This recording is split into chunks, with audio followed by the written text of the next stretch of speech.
पे आप जाने जाते जनता को उठाने के लिए आपने आज दिशा की बैठक में वही कहा, उसका भी समर्थन है, लेकिन 500 ट्रांसफार्मर चोरी होना बहुत बड़ी बात है।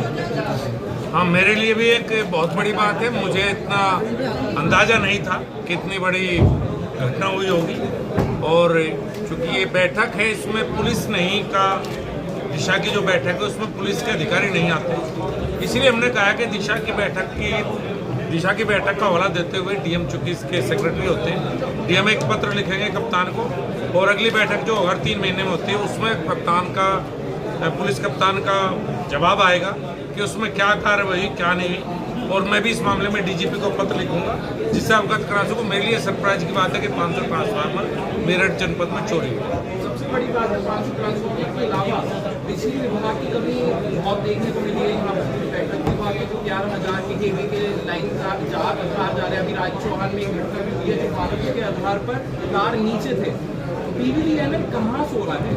देखिए, हर विभाग में कुछ समस्याएं हैं। मुख्यतः यहाँ जो समस्या आई है, एक बिजली विभाग की आई है, पीडब्ल्यूडी की आई है और जल निगम की आई है, जो नई टंकी निर्माण हो रहा है। और देखिए, बैठक है भी इसीलिए कि इसमें सभी जनप्रतिनिधि रहे और जिस विभाग की जो समस्या है अधिकारियों को चिन्हित करवाई जाए, जनता की तरफ से जो बात है वो रखी जाए। और इस बैठक के द्वारा अलग अलग विभागों को निर्देश दिए गए कि अपने काम में कोई ठीक तरह से काम करें या जो भी समस्याएं हैं उन्हें सुलझाने का प्रयास करें। 24 का चुनाव नजदीक है, बड़े भाई को क्या पार्टी में ला पाएंगे? अध्यक्ष जी ने बोला था कि बड़े भाई का भाजपा में स्वागत है। जैन चौधरी का, किसके बड़े भाई? आ पाएंगे भाजपा? किसके बड़े भाई? चौधरी साहब ने कहा कि बड़े भाई का स्वागत है। मेरे से क्यों पूछो? आपसे पूछ रहे हैं सर, क्या जैन चौधरी को आप भाजपा में ला पाएंगे? 24 से पहले लगातार मैं सांसद हूँ, केंद्रीय मंत्री हूँ। हमारे यहाँ जो फैसले हैं वो पार्टी का संगठन लेता है, सांसद से फैसले नहीं लेते, तो मैं इस मामले में कुछ नहीं कह सकता। देखिए, आपने चुनाव में भी और उससे पहले विधानसभा चुनाव में भी काफी तैयारियां करी थी, मेहनत करी थी, ग्राउंड रिपोर्टिंग आपके साथ करी है मैंने। लेकिन कहीं ना कहीं ये हुआ उपचुनाव में कि भाजपा से दूर हुई पार्टी। क्या आपने कंक्लूजन निकाला और इसमें आगे 2024 के चुनाव को लेकर कैसे तैयारी कर रही है? आप किस उपचुनाव की बात कर रहे हैं? खतौली विधानसभा में, खतौली उपचुनाव हम हारे और हमने अपनी, देखिए, किसी एक जाति को कभी जिक्र नहीं करते। उस विधानसभा में जिनकी आप बात कर रहे हैं, जाट जाति, मात्र 6 या 7% है। 94% दूसरे लोग हैं। खतौली विधानसभा का वो जाट बोल विधानसभा नहीं, मैं आपको बता दूँ। लेकिन हम हारे हैं तो अपनी कमी होगी।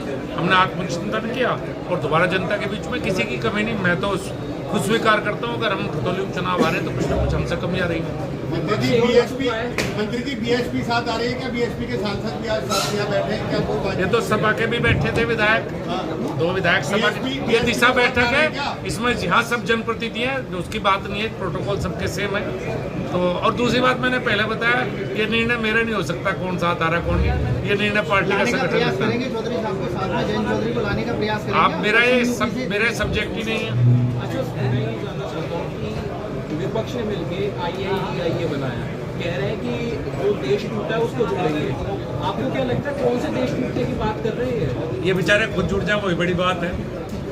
इनमें जितने दलीय प्रधानमंत्री हैं, उत्तर प्रदेश में भी कई बार प्रधानमंत्री घूमने शुरू हो गए।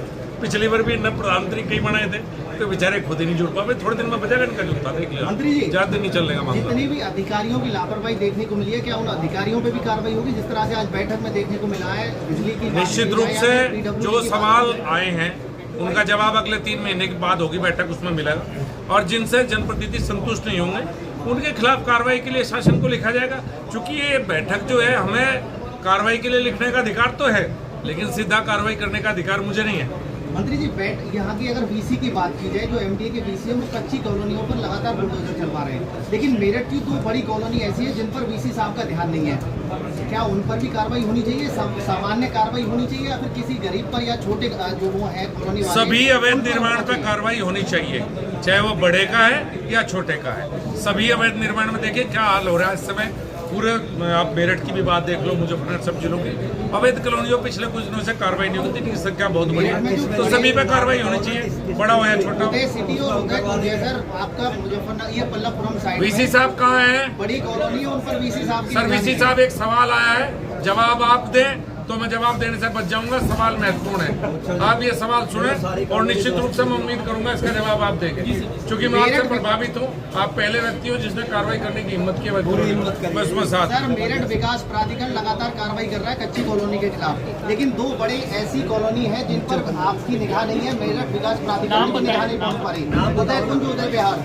उदयकुंज और उदय विहार में मेरे लीव पे जाने से पहले कार्रवाई हुई थी। एक बार कार्रवाई कर चुके हैं और रोस्टर बना के फिर से कार्रवाई कर रहे हैं। कार्रवाई में बस ये हो सकता है कि किसी कॉलोनी पे कार्रवाई एक हफ्ते पहले हो, किसी में बाद में हो। लेकिन ये सुन लीजिए, कोई कार्रवाई नहीं, आप चेक कर लीजिएगा रिकॉर्ड से। लेकिन ये मेरी गारंटी है, हर एक अवैध कॉलोनी के ऊपर कार्रवाई होगी।